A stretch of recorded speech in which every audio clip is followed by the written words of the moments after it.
sejas meu universo, que sejas tudo o que sinto e o que penso, que de manhã seja o primeiro pensamento e a luz em minha janela, que sejas meu universo, que enchas cada um dos meus pensamentos, que a tua grandeza e o teu poder seja o alimento. Jesus, esse é o meu desejo, que sejas meu universo, que sejas tudo que o meu irmão sente e o que pensa, que de manhã seja o seu primeiro pensamento e a luz na tua janela, que sejas meu universo, que enchas cada um dos meus pensamentos, que a tua grandeza e o teu poder seja o alimento. Jesus, esse é o meu desejo,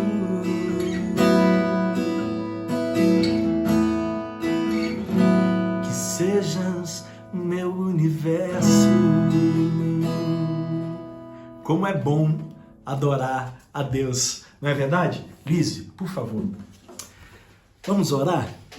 Pai, em nome de Jesus, Senhor, nós te louvamos e declaramos que verdadeiramente, Senhor, Tu és o nosso universo.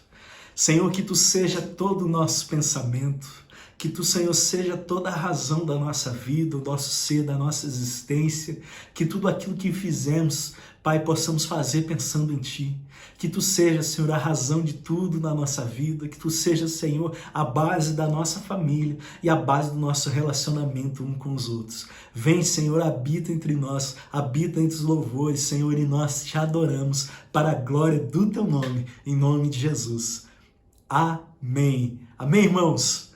Como é bom adorar o Senhor, não é verdade? Hoje eu quero falar um pouquinho contigo sobre adoração. Vamos para a palavra? Eu quero que você abra comigo o livro de Atos, capítulo 16, e nós vamos ver um pouquinho sobre as consequências da adoração. Vamos lá? Atos, capítulo 16, eu quero ler o versículo 25 e o versículo 26. Amém? Cerca de meia-noite, quando Paulo e Silas oravam e cantavam hinos ao Senhor, escutado pelos outros presos, houve de súbito um grande terremoto, e a prisão foi abalada até os alicerces, e todas as portas se abriram e tombaram por terra a cadeia de todos os presos. Amém?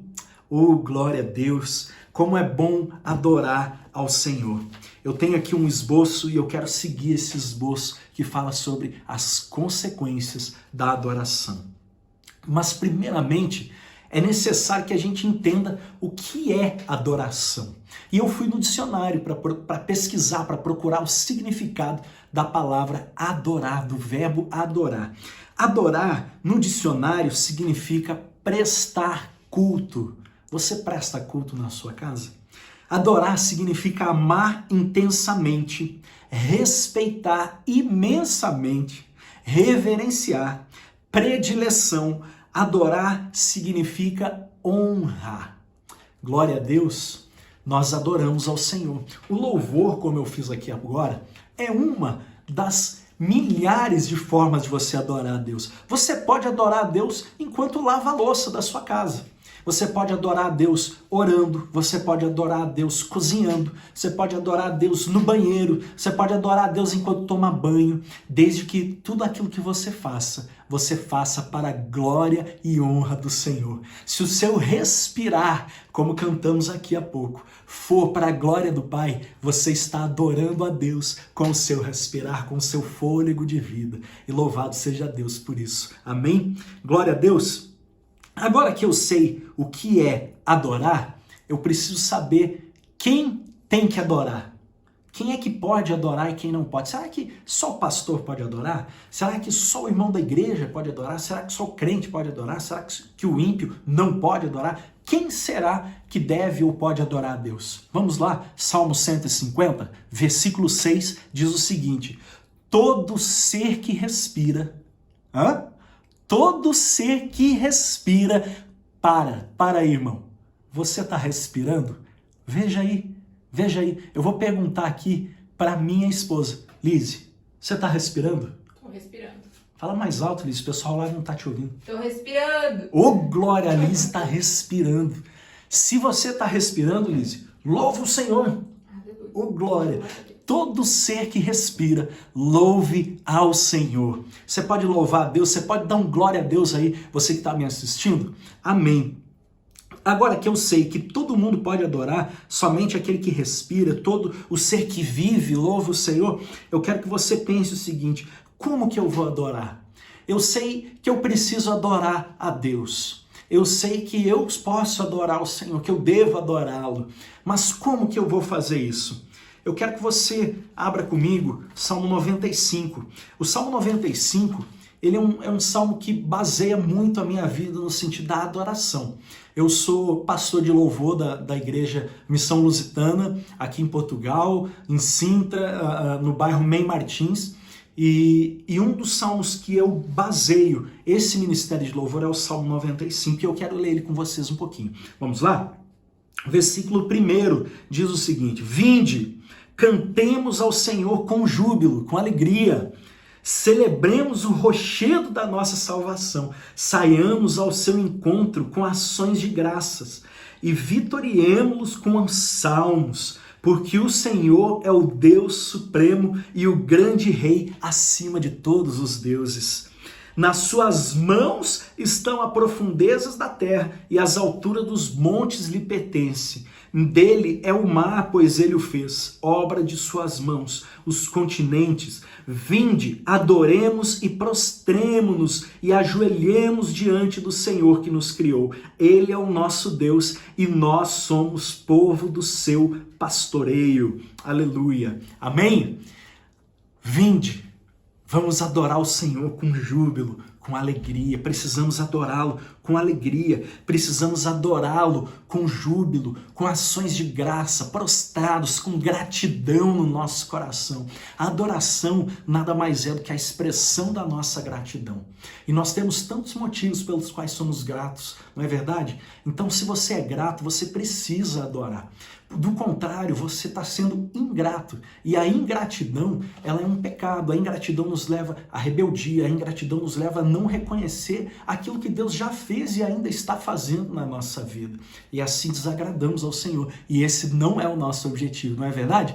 Mas quando adoramos, o que acontece?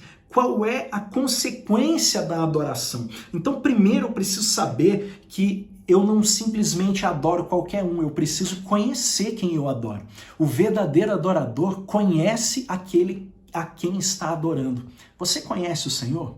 Você tem relacionamento de intimidade com Ele? Você tem um tempo do seu dia para leitura bíblica, para estar perto do Pai, para oração, para convidá-lo a estar próximo de ti? Eu quero te lembrar que o Senhor habita entre os louvores. Você tem louvado? Você tem adorado? Pois é. Então, Mateus capítulo 2, versículos 1 e 2, e eu quero que você abra lá sua Bíblia comigo nesse livro. Um pouquinho d'água para molhar a garganta. Vamos lá. Tendo Jesus nascido em Belém, da Judéia, em dias do rei Herodes, eis que vieram uns magos do Oriente a Jerusalém. Amém? Aqui está falando do nascimento de Jesus e a ida dos magos. Até aqui, tudo bem. Mas o que esses magos foram fazer lá? Veja bem, e perguntavam, onde está o recém-nascido rei dos judeus?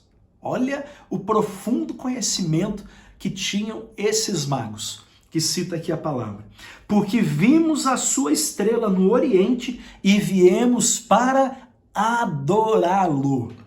Veja bem, irmãos, Jesus, ele era um recém-nascido.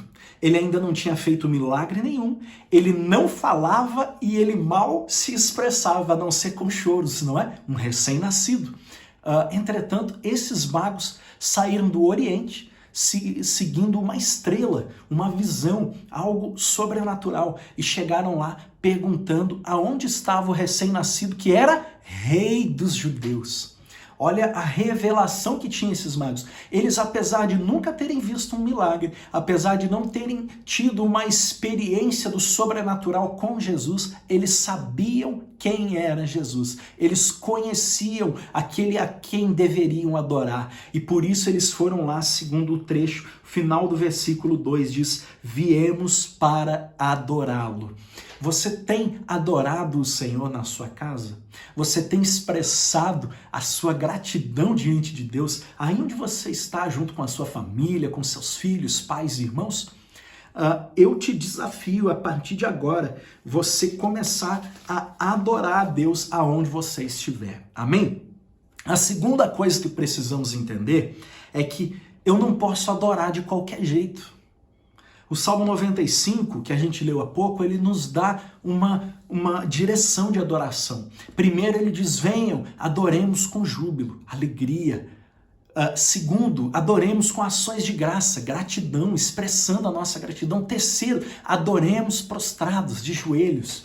Veja bem, entendendo, reconhecendo a nossa condição de inferior ao Senhor, declarando que Ele é grande, Ele é o Deus dos deuses, que Ele está acima de nós e nós devemos honrá-lo, adorá-lo, reverenciá-lo, todos os outros sinônimos do verbo adorar, conforme lemos no dicionário lá atrás. Amém? Eu preciso me preparar para adorá-lo. E aí eu quero te trazer na Bíblia um exemplo de um homem que se preparou para adorar o Senhor. E depois, lá mais à frente, a gente vai voltar lá para entender a consequência dessa adoração. Vamos lá, 2 Crônicas, capítulo 20? 2 Crônicas, capítulo 20. Está aberto aqui numa outra Bíblia, mas eu acho que eu deixei aqui também porque eu gostei muito dessa tradução aqui, eu fiz alguns sublinhos aqui. Amém? Essa versão que eu estou lendo aqui é a versão O Livro. 2 Crônicas, capítulo 20, diz assim: mais tarde, lá o primeiro versículo, tá bem? Mais tarde, os exércitos dos reis de Moabe, de Amon e de uma parte dos amonitas declarou guerra ao rei Josafá e ao povo de Judá. Amém. Versículo 3 diz assim: Josafá ficou profundamente abalado com essas notícias. E aí o que ele fez? Ele chorou, ele se desesperou, ele rasgou o cabelo, a camiseta, ele ficou apavorado. Não, Josafá não fez isso. Olha o que ele fez. E logo decidiu implorar socorro ao Senhor. E assim anunciou que todo o povo de Judá deveria jejuar durante um tempo. E todo o povo de toda a parte da nação veio até Jerusalém para orarem juntos ao Senhor. E Josafá se pôs em pé no meio do povo, reunido do pátio do novo templo, e oraram a Deus. Veja bem, Josafá estava preparando o povo para uma adoração. Ele entendeu que era um momento de batalha. Que momento estamos vivendo hoje, irmãos? Não é nem necessário eu falar aqui, não é? Um momento de guerra, um momento de batalha espiritual. Então, Josafá reuniu todo o povo. Você é o rei da sua casa, você precisa reunir a sua família, você precisa reunir o seu povo, aquele a quem você governa, para juntos vocês orarem, clamarem, implorarem socorro ao Senhor. E aqui Josafá pede um jejum para Deus. Eles começam a se preparar para essa guerra que estava por vir. Amém? É preciso se preparar para adorar a Deus. Quem adora, adora porque é grato. É o terceiro ponto. Adora porque tem gratidão no seu coração. O que Deus fez para você até hoje? Eu, às vezes, tem dias que acordo meio triste, meio revoltado. Todos temos, não é? E eu procuro trazer lembrança e a memória aquilo que Deus já fez na minha vida, que é para a minha murmuração não sair da minha boca, mas sair a gratidão daquilo que eu já fiz. Eu sei que muitas vezes eu acabo falhando, e quem não falha, não é? Mas o fato é que precisamos trazer à nossa mente, à nossa lembrança, aquilo que o Senhor já fez, para que nós possamos exercer a gratidão e não somente reclamar ou murmurar por aquilo que estamos vivendo hoje. Amém? A outra coisa que o Senhor me ensina é que eu preciso, então, descansar na oração. Veja bem, então eu preciso conhecer quem que eu estou adorando, eu preciso me preparar para adorar, eu preciso agradecer, ser grato durante a minha adoração e eu preciso depois descansar na adoração. O rei Josafá, nós estamos falando sobre ele viu a guerra chegando, ele preparou o povo, ele saiu no meio de Jerusalém, clamou o povo para jejuar e começaram a orar a Deus. Lá no versículo 13 do capítulo 20 de 2 Crônicas, começa a história da vitória. E aí eu quero que você veja comigo, enquanto aquele povo todo, vindo de todas as partes de Judá, ali estava perante o Senhor, o Espírito do Senhor veio sobre um dos homens e disse, que todo o povo me escute, povo de Judá e de Jerusalém. E tu também, ó rei Josafá, exclamou, assim diz o Senhor, não tenham medo, não fiquem paralisados por esse poderoso exército. Olha a necessidade de você descansar no Senhor. Não tenham medo, não fiquem paralisados, porque essa batalha não é vossa, mas é minha, disse o Senhor. Amém? Amanhã vão e ataquem. Vocês vão encontrá-los subindo as ladeiras de Ziz, no fim do vale que se abre sobre o deserto. Mas não terão necessidade de lutar.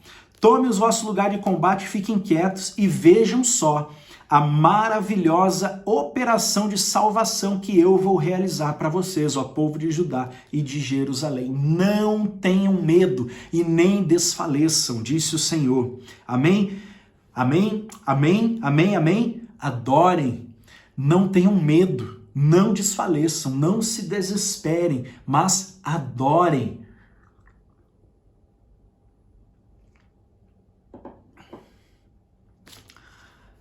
E então, enquanto marchavam com o exército, vestido com roupas santas, cantavam o seguinte hino: Deus é bom e a sua misericórdia dura para sempre.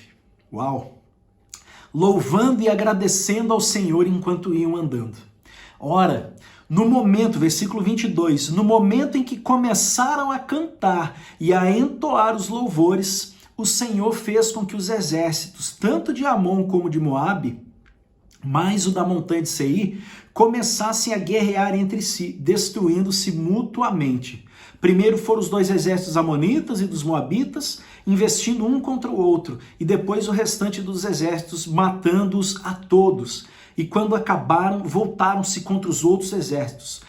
Quando a tropa de Judá chegou ao miradouro que dá sobre o deserto, tudo o que podiam ver eram apenas corpos mortos jazendo no solo. Nem um só dos seus inimigos escapou. Amém, aleluia. Veja bem, irmãos, enquanto eles adoravam, enquanto eles louvavam ao Senhor, o Senhor saiu de encontro aos inimigos, colocando armadilhas, confundindo a cabeça. E quando o povo de Judá e de Jerusalém chegou para a batalha, já não tinha mais o que batalhar. E eu quero desafiar você que adore ao Senhor. Eu fiz aqui uma anotação que diz assim: o rei Josafá não só venceu a batalha sem lutar. Veja bem, ele não só venceu a batalha sem lutar. Sem lutar. Mas qual foi a consequência da adoração dele? Não foi só a vitória. A palavra diz que, versículo 26, no quarto dia, eram tanto despojo que levou 3 dias para saquear. No quarto dia juntaram-se no Vale da Bênção, como é chamado até hoje, e aí louvaram mais uma vez o Senhor. Era tanto tesouro, tanta recompensa daquela luta, que eles levaram 3 dias para recolher tudo dos mortos que ali estavam. O Senhor não só fez com que o rei Josafá da batalha ganhasse a luta, mas ele também fez com que o rei saísse rico daquela batalha. O Senhor o abençoou grandemente porque ele descansou na adoração, ele descansou no louvor.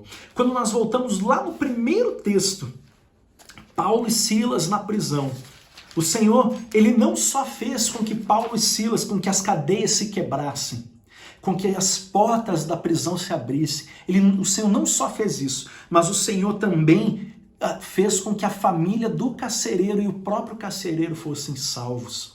A palavra diz que quando o carcereiro acordou, viu todas as portas das prisões abertas, viu tudo, já não tinha ninguém com as correntes pelo chão, e ele, de pronto, pensando que todo mundo tinha escapado, ele já botou a espada e ele ia tirar a própria vida, porque tinha uma lei em Roma que dizia que,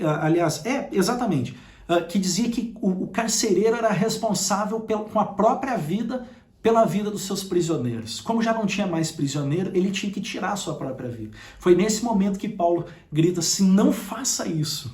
A gente está todo mundo aqui, ninguém fugiu. Sim, as portas se abriram, sim, as correntes quebraram, mas a gente está aqui. E o carcereiro ficou impressionado com aquilo. E ele queria saber como aquilo aconteceu. E então veio o testemunho do louvor, da adoração. E aí o carcereiro levou Paulo e Silas para a casa dele. E lá toda uma família foi convertida para a glória do Senhor. Todos creram em Jesus, entregaram a sua vida para Jesus. E aí vem aquele famoso versículo que eu tenho certeza que você já recitou, não é? Eu e a minha casa serviremos ao Senhor. Louvado seja Deus por isso, irmãos. Para a gente encerrar essa mensagem, eu quero fazer uma pergunta para você. O que falta para você começar a louvar e a adorar a Deus? Vivemos num momento de batalha. Vivemos num momento de guerra espiritual, vivemos num momento de confinamento, de isolamento, vivemos num momento de guerra. A guerra está aí, irmãos. Não pensem o contrário. Mas como é que você vai vencer essa guerra? Será que é somente na sua força? É somente com máscara? É somente cumprindo as orientações dos órgãos de saúde do seu país, da sua nação? Eu tenho certeza e convicção que não. Certeza que não. É louvando o Senhor. Eu aproveito para dizer aos irmãos, e a maioria aqui já sabe, eu fui acometido por esse vírus, pelo coronavírus. Aqui na minha casa, eu e a minha esposa demos positivo para o vírus. Entretanto, o Senhor guardou a nossa vida e não passou de uma gripe, vamos dizer assim, muito forte, né? Mas não passou disso.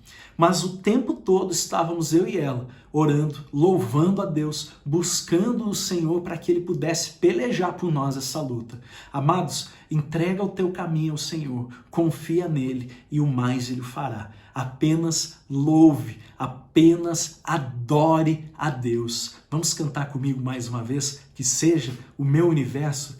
Vamos clamar ao Senhor para que Ele possa habitar conosco na nossa adoração? Vamos? Lise, eu quero que você cante aí. Que sejas meu universo, que sejas tudo o que sinto e o que penso,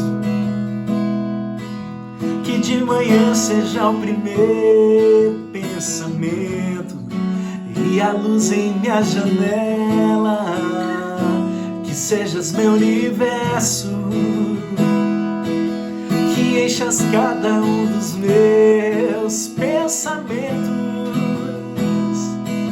que a sua grandeza e o seu poder seja alimento.